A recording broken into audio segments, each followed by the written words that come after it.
لاہور کے ایک 5 star hotel کے سامنے رات کے اندھیرے میں ایک 11 سالہ بچہ ادھر ادھر گھوم رہا تھا۔ اس کے دوستوں نے بتایا تھا کہ بڑے ہوٹلوں کے باہر اکثر کچھ پیسے مل جاتے ہیں، کیونکہ کبھی کبھار امیر لوگوں سے نوٹ گر جاتے ہیں، وہ ان پر زیادہ دھیان نہیں دیتے۔ یہ بچہ بھی اسی امید میں وہاں گھوم رہا تھا، کیونکہ اس کی ماں کی طبیعت کافی خراب تھی اور گھر میں کھانے کا بھی انتظام نہیں تھا۔ اچانک اس کی نظر ایک چمکتی ہوئی چیز پر پڑتی ہے جو ایک قیمتی ہار تھا۔ وہ بچہ اس ہار کو اٹھا لیتا ہے، لیکن جیسے ہی گھر لے جانے لگتا ہے اس کے دل سے آواز آتی ہے کہ نہیں، یہ جس کا ہے اسے واپس کر دینا چاہیے۔ وہ جیسے ہی ہار کو واپس کرنے کے لیے پلٹتا ہے، اس کے سامنے کا منظر دیکھ کر دنگ رہ جاتا ہے۔ لاہور کی ایک کچی بستی میں ایک ماں اور بیٹا رہتے ہیں۔ ماں کا نام سائرہ ہے اور بیٹے کا نام عادل۔ عادل 5ویں جماعت کا طالب علم ہے اور اس کی عمر 11 سال ہے۔ سائرہ بیگم دوسروں کے گھروں میں کام کر کے اپنے بیٹے کو پڑھا رہی ہے اور گھر کا خرچ بھی اٹھا رہی ہے۔ ایک دن شام کے وقت دونوں ماں بیٹا گھر میں آرام کر رہے تھے۔ سائرہ کو اپنے شوہر کی یاد آ گئی اور اس کی آنکھوں سے آنسو نکل آئے۔ عادل نے اپنی ماں کو روتے ہوئے دیکھا، پوچھا، امی آپ کی آنکھوں میں آنسو کیوں ہیں؟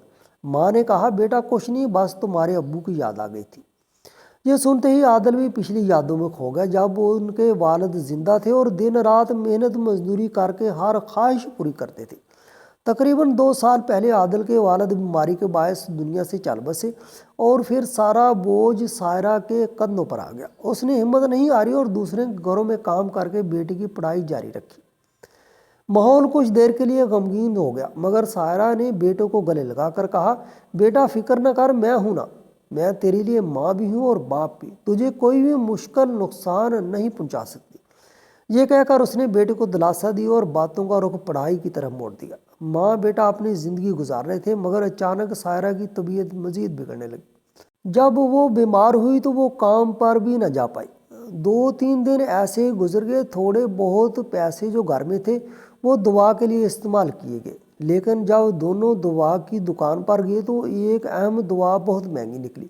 سائرہ نے کہا، یہ دوا چھوڑ دو، باقی دے دو۔ عادل نے ضد کی، امی یہ دوا بھی لے لیں، مگر سائرہ نے کہا، بیٹا اتنے پیسے نہیں ہیں، شام کے کھانے کا بھی سوچنا ہے، اگر ساری رقم دوا پر خرچ کر دوں گی تو کھانے کا کیا ہوگا؟ یہ سن کر عادل خاموش ہو گیا۔ وہ دوا خریدے بغیر گھر لوٹ آئے، لیکن اس دوا کے بغیر علاج کارگر نہ ہوا اور ساری رات سائرہ کھانستی رہی۔ اگلی صبح وہ اٹھ بھی نہ پائی اور عادل کو قریب بلا کر کہا، بیٹا مجھے ایک گلاس پانی پلا دے۔ عادل نے پانی دیا، مگر دل ہی دل میں سوچا کہ ماں اتنی تکلیف سہ کر اسے پال رہی ہے، لہٰذا اس نے کہا، امی میں مزدوری کر لیتا ہوں، کچھ پیسے کما لوں گا تاکہ کھانے پینے کا انتظام ہو جائے۔ یہ سن کر سائرہ نے منع کر دیا، نہیں بیٹا تم مزدوری نہیں کرو گے، تمہارے والد کا خواب تھا کہ تم پڑھ لکھ کر بڑے آدمی بنو اور میں یہ خواب پورا کروں گی، چاہے مجھے کتنا ہی مشکل وقت کیوں نہ برداشت کرنا پڑے۔ یہ سوچ کر وہ دوبارہ ہمت کر کے بستر سے اٹھی اور خود کو سنبھالنے لگی۔ اگلی صبح سائرہ بیگم خود کو زبردستی تیار کرتی ہیں تاکہ مزدوری پر جا سکیں۔ وہ بیٹے عادل کے لیے کھانا بنا کر دیتی ہیں کیونکہ رات کو تھوڑا بہت راشن لے آئی تھی۔ عادل ناشتہ کر کے کھیلنے لگتا ہے اور ماں مزدوری کے لیے نکل جاتی ہے۔ یوں 2-3 دن گزر جاتے ہیں۔ سائرہ کی طبیعت صبح کے وقت بہت خراب ہو جاتی ہے، مگر دن ڈھلنے کے ساتھ کچھ سنبھل جاتی ہے اور رات کو آرام کر لیتی، لیکن جو دوائیاں لی تھیں ان سے کوئی فائدہ نہیں ہو رہا تھا۔ پھر ایک دن صبح سائرہ بالکل بھی بستر سے نہ اٹھ سکی۔ وہ بے بسی میں عادل کو بلاتی ہیں اور کہتی ہیں، بیٹا اب مجھ سے کچھ نہیں ہو رہا، جا کر کہیں سے کھانے کا کچھ بندوبست کر لے، گھر کا سارا راشن ختم ہو گیا۔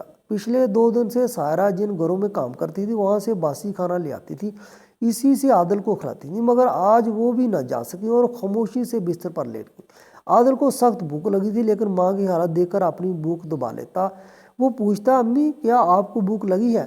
سائرہ کہتی ہیں، ہاں بیٹا بھوک تو ہے، مگر گھر میں نہ پیسے ہیں نہ کھانے کا سامان، آپ کیا کھائیں؟ یہ کہہ کر وہ خاموش ہو جاتی ہیں۔ عادل کہتا ہے، امی آپ فکر نہ کریں، میں ابھی جاتا ہوں اور آپ کے لیے کھانا لے کر آتا ہوں۔ یہ کہہ کر وہ گھر سے نکل جاتا ہے۔ تقریباً صبح کے 9 بجے وہ ادھر ادھر گھومتا رہتا ہے۔ اسے اپنے ایک اسکول دوست کی بات یاد آتی ہے جو اسی بستی میں رہتا تھا۔ وہ کہا کرتا تھا کہ بڑے ہوٹل کی پارکنگ میں اکثر امیر لوگوں کو پیسے گر جاتے ہیں۔ یہ سوچ کر عادل سیدھا اسی ہوٹل کی طرف چل پڑتا ہے کہ اگر وہاں سے کچھ پیسے مل جائیں تو اپنی ماں کے لیے کھانا خرید لے گا اور ماں صحت مند ہو جائے گی۔ جیسے ہی عادل ہوٹل کے گیٹ پر پہنچتا ہے، ایک بڑی گاڑی آتی ہے، اس میں سے ایک امیر عورت اترتی ہے جس کے گلے میں ہیروں کا قیمتی ہار ہوتا ہے۔ عادل حیران رہ جاتا ہے کیونکہ اس نے پہلے کبھی ایسا زیور نہ دیکھا تھا۔ ڈرائیور گاڑی کو پارکنگ میں لے جاتا ہے اور عورت سیدھا ہوٹل کے اندر چلی جاتی ہے، ذرا بھی پیچھے مڑ کر نہیں دیکھتی۔ عادل پھر اپنے مقصد پر دھیان دیتا ہے اور زمین پر نظریں جمائے گھومتا رہتا ہے، کہیں پیسے مل جائیں۔ اچانک وہ اسی جگہ پہنچتا ہے جہاں وہ عورت گزری تھی اور وہاں زمین پر وہی ہیروں کا ہار پڑا ہوا تھا۔ عادل چونک جاتا ہے اور جلدی سے اسے اٹھا کر ہاتھ میں چھپا لیتا ہے۔ ایک کونے میں جا کر وہ ہار کو دیکھتا ہے اور دل میں سوچتا ہے کہ اگر یہ بیچ دیا جائے تو اس کی اور اس کی ماں کی ساری زندگی سنور جائے گی، وہ اچھے اسکول میں پڑھ سکے گا اور بھوک اور غربت سے نجات مل جائے گی۔ وہ فیصلہ کرتا ہے کہ ہار گھر لے جا کر ماں کو دکھائے گا، مگر تبھی اسے اپنی ماں کی باتیں یاد آتی ہیں جو اکثر کہتی تھی، بیٹا ہمیشہ ایمانداری سے زندگی گزارنی چاہیے، دوسروں کے مال پر ہمارا کوئی حق نہیں ہوتا، محنت اور سچائی کی کمائی ہمیشہ برکت لاتی ہے۔ یہ الفاظ ذہن میں گونجتے ہیں اور عادل کے قدم رک جاتے ہیں۔ پھر وہ سوچتا ہے کہ پارکنگ میں گرنے والے پیسے بھی تو دوسروں کے ہوتے ہیں، اگر وہ لے لیتا تو یہ بھی غلط ہوتا، لیکن اس ہار کے بارے میں تو وہ جانتا ہے کہ یہ اسی عورت کا ہے جو گاڑی سے اتری تھی، اس لیے اب یہ رکھنا ظلم ہوگا۔ بچوں والی سادگی اور سچائی سے عادل کو احساس ہوتا ہے کہ یہ واپس کرنا چاہیے۔ وہ سیدھا ہوٹل کے گیٹ پر کھڑے چوکیدار کے پاس جاتا ہے۔ جیسے ہی اندر جانے لگتا ہے تو گیٹ کیپر اسے روک لیتا ہے اور گارڈ نے عادل کو روکتے ہوئے کہا، او بچے، کہاں جا رہے ہو؟ اندر کیسے ملنا ہے؟ عادل کے پھٹے پرانے کپڑے اور بھوک سے کمزور چہرہ دیکھ کر اس نے شک کی نظر ڈالی۔ عادل نے ادب سے جواب دیا، انکل، اندر ایک خاتون ہے، مجھے ان سے بہت ضروری بات کرنی ہے، ورنہ انہیں بڑا نقصان ہو جائے گا، آپ پلیز مجھے جانے دیں۔ مگر گارڈ نے طنزیہ ہنستے ہوئے کہا، ہوٹل میں آنے والوں میں سے کوئی بھی تمہیں نہیں جانتا، تو ایسے بہانے بنا کر اندر گھسنے کی کوشش نہ کرو ورنہ دھکے مار کر باہر نکال دوں گا۔ یہ کہہ کر اس نے ڈانٹ دیا۔ ڈر کے مارے عادل پیچھے ہٹ گیا اور سڑک کے اس پار جا بیٹھا جہاں سے ہوٹل کا دروازہ صاف نظر آ رہا تھا۔ دل میں اس نے سوچا، اگر یہ ہار میں گارڈ کو دے دوں تو ہو سکتا ہے وہ بے ایمانی کر کے رکھ لے، اس لیے بہتر ہے کہ میں خود اس عورت کا انتظار کروں اور سیدھا اسے ہی واپس دوں۔ وہ بھوکا پیاسا ہوٹل کی خوشبوؤں کو سونگھتے ہوئے صبر کے ساتھ بیٹھا رہا۔ تقریباً 1.5 گھنٹہ گزر گیا، عورت اندر اپنی میٹنگ میں مصروف تھی۔ کئی بار عادل کے دل میں آیا کہ ہار بیچ کر اپنی ماں کے لیے کھانے کا سامان لے آئے، مگر ماں کی نصیحتیں اسے روکتی رہیں۔ آخر کار جب گھنٹی کی آواز آئی تو وہ امیر عورت باہر نکلی۔ عادل تیزی سے اٹھا اور اس کے قریب جا کر بولا، آنٹی، مجھے آپ سے ایک ضروری بات کرنی ہے۔ عورت فون پر کہہ رہی تھی، میں نے ہر جگہ ڈھونڈ لیا، ہار کہیں نہیں ملا، شاید گاڑی میں رہ گیا ہو۔ جیسے ہی اس کی نظر عادل پر پڑی تو اس نے سوچا شاید یہ بچہ پیسے مانگنے آیا ہے۔ اس نے فون کان سے ہٹا دیا، لیکن عادل نے اپنا ہاتھ آگے بڑھایا اور بولا، میڈم، یہ شاید آپ کا ہے، میں نے یہ ہار آپ کے گلے میں دیکھا تھا۔ عورت کی آنکھیں حیرت سے پھیل گئیں، یہ ہار اس کے مرحوم شوہر کی آخری نشانی تھا۔ وہ گھبراہٹ میں جگہ جگہ ڈھونڈ رہی تھی، اس کا نام نازیہ تھا۔ وہ عادل کو دیکھتی رہی اور پھر بولی، ہاں بیٹا، یہ میرا ہی ہے، مگر تمہیں کہاں سے ملا؟ عادل نے پوری بات بتا دی کہ کس طرح یہ پارکنگ میں ملا، اور وہ باہر بیٹھ کر انتظار کرتا رہا کیونکہ گارڈ نے اندر نہیں جانے دیا۔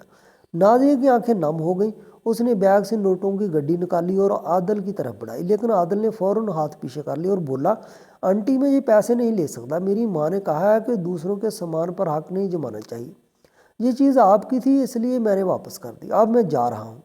یہ کہہ کر وہ پلٹنے لگا تو نازیہ نے اسے روک کر پوچھا، بیٹا، تم یہاں کیوں آئے تھے اور گارڈ نے تمہیں اندر کیوں نہ جانے دیا؟ عادل نے اپنی ماں کی بیماری اور غربت کی ساری کہانی سنا دی۔ نازیہ سن کر اور بھی متاثر ہوئی اور بولی، بیٹا، اگر تمہاری ماں بیمار ہے تو میں تمہارے ساتھ چلتی ہوں، کم از کم کھانے کا انتظام تو میں کر سکتی ہوں۔ عادل خاموش رہا اور سارا ہلا کر ہاں کر دی۔ نازیہ نے اسے گاڑی میں بٹھایا، بہترین کھانا پیک کروایا اور سیدھا عادل کی بستی کی طرف روانہ ہوئی۔ جب بڑی گاڑی جھونپڑی کے بیچ پہنچی تو سب محلے والے حیران رہ گئے کہ عادل اتنی بڑی گاڑی میں کیسے آیا۔ گاڑی عادل کی جھونپڑی کے سامنے رکی۔ سائرہ بیگم دروازے پر بیٹے کا انتظار کر رہی تھی۔ بیٹے کو دیکھ کر حیران ہو گئی اور سہارا لے کر کھڑی ہونے لگی۔ نازیہ آگے بڑھی اور کہا، بہن جی، آپ بیٹھے، میں آ رہی ہوں۔ وہ کھانا لے کر اندر آئیں، سائرہ کو سہارا دے کر بٹھایا، پھر عادل کے ساتھ انہیں کھانا کھلایا۔ نازیہ نے کہا، بہن جی، آپ نے اپنے بیٹے کو بہت اچھے اصول سکھائے ہیں، انہی کی بدولت مجھے اپنے شوہر کی آخری نشانی واپس ملی۔ سائرہ نے جواب دیا، ہم غریبوں کے پاس دولت نہیں ہوتی، بس ایمانداری ہی ہمارا سرمایہ ہے۔ یہ سن کر نازیہ کی آنکھیں نم ہو گئیں اور وہ مزید باتیں کرنے لگی۔